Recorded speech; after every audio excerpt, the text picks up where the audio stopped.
3 मुकदमे और 3 मौत। इनमें से एक मामला है कत्ल का और 2 खुदकुशी के। कहानी के तीनों किरदार तो अलग हैं, उनकी जिंदगी भी अलग। लेकिन एक बात है जो इन तीनों को जोड़ती है, वो पत्नियों के अत्याचार। इत्तेफाक से इस कहानी की आगाज कोर्ट रूम से होता है, लेकिन अंजाम मौत पर। 3 में से एक किरदार की कहानी बेहद हैरान करने वाली है। 3 किरदार और मौत की कहानी। अतुल, सुभाष, पीटर और वीरेंद्र। इन तीनों के नाम अलग हैं, चेहरे अलग और शहर भी अलग। लेकिन एक चीज है जो इन तीनों को एक कर देती है। ये तीनों ही अपनी बीवियों के सताए हुए थे। तीनों पर ही इनकी बीवियों ने मुआवजे के लिए मुकदमा ठोक रखा था। मगर एक चीज है जो अतुल और पीटर से वीरेंद्र को अलग कर देती है। अतुल और पीटर दोनों ने ही खुदकुशी कर ली थी, जबकि वीरेंद्र ने खुदकुशी करने की बजाय अपनी बीवी को ही ठिकाने लगा दिया। अतुल ने बेंगलुरु में खुदकुशी, पीटर ने भी बेंगलुरु में ही खुदकुशी की, जबकि वीरेंद्र ने दिल्ली से सटे गाजियाबाद में अपनी बीवी की जान ले ली।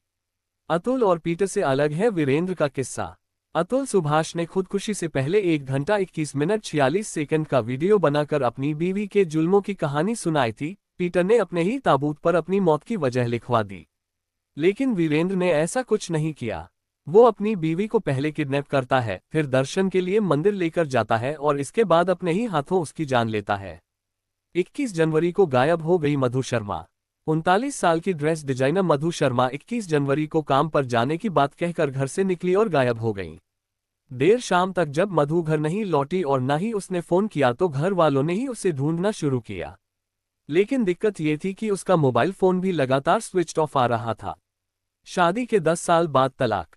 मधु की शादी साल 2002 में हुई थी, लेकिन शादी के 2 साल के अंदर ही दोनों के बीच विवाद हो गया और मधु अपने पति वीरेंद्र से अलग रहने लगी। बाद में करीब 10 साल बाद उसका तलाक भी हो गया। तब तक मधु अपने मायके में यानी गाजियाबाद की ब्रह्मपुरी कॉलोनी में ही रहने लगी थी।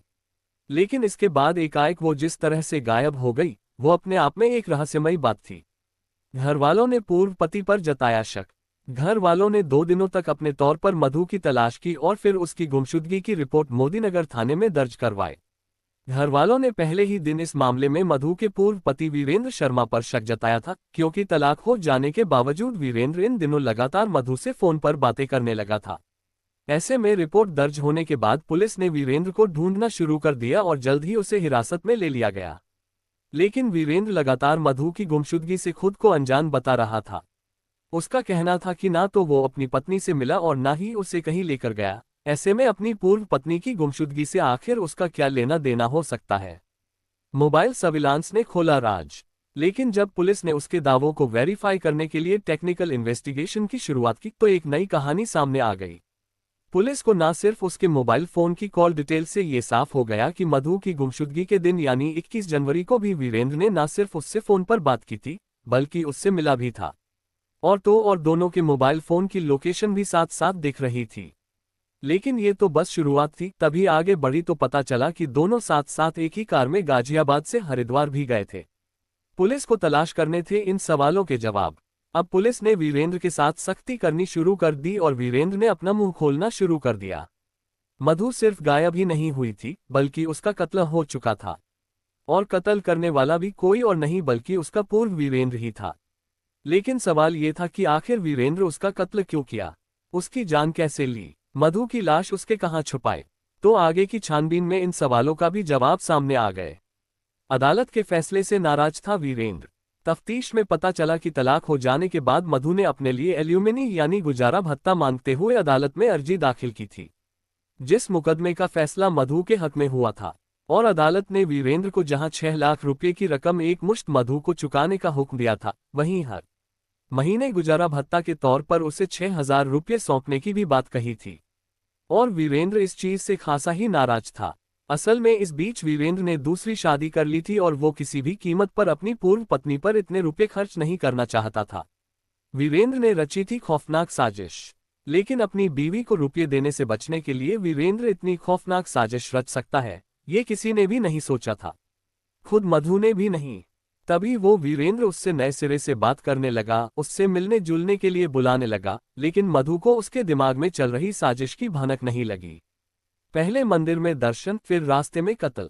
पुलिस की माने तो वीरेंद्र ने मधु को अपनी मारुति स्विफ्ट कार से ही हरिद्वार घुमाने के बहाने अगवा किया और उसे गाजियाबाद से हरिद्वार लेकर भी गया। अजीब बात यह रही कि वहां चंडी मंदिर में दोनों ने साथ साथ दर्शन भी किए।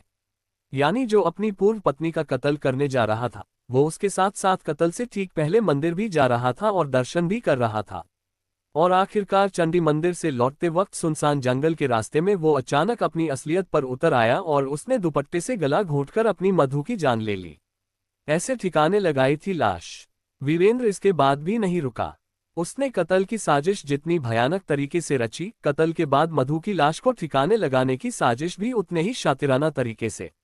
वीरेंद्र ने कत्ल के बाद मधु की लाश पहाड़ के ऊपर से नीचे फेंक दी, ताकि किसी को दूर दूर तक कत्ल का कोई सबूत ना मिले। लेकिन ऊपर से लाश फेंकने के बाद जब उसने देखा कि लाश नीचे नजर आ रही है, तो फिर इसने सबूत मिटाने के लिए नए सिरे से दिमाग दौड़ाया। वो कई फीट गहरी खाई में खतरा उठाकर नीचे उतरा और लोगों की नजर बचाकर बड़े बड़े पत्थरों से इसने मधु की लाश को दबा दिया।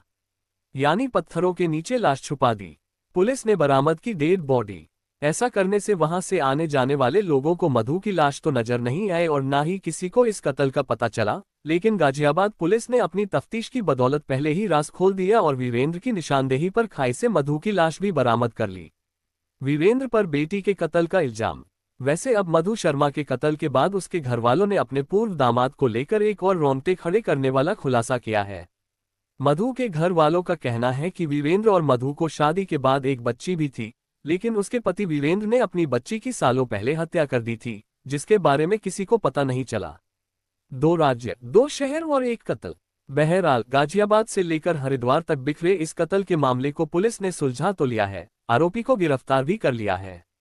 लेकिन जिस तरह से पति पत्नी के बीच होने वाले विवाद और विवाद के बाद खुदकुशी या कत्ल के तौर पर उसके नतीजे सामने आ रहे हैं, वो दहेज उत्पीड़न और घरेलू हिंसा से जुड़े कानूनों के बारे में नए सिरे से सोचने पर मजबूर करते हैं। क्राइम न्यूज को सुनने के लिए वीडियो को लाइक और चैनल को सब्सक्राइब करना ना भूलें। जय श्री राम। आपका दिन मंगलमय हो। धन्यवाद।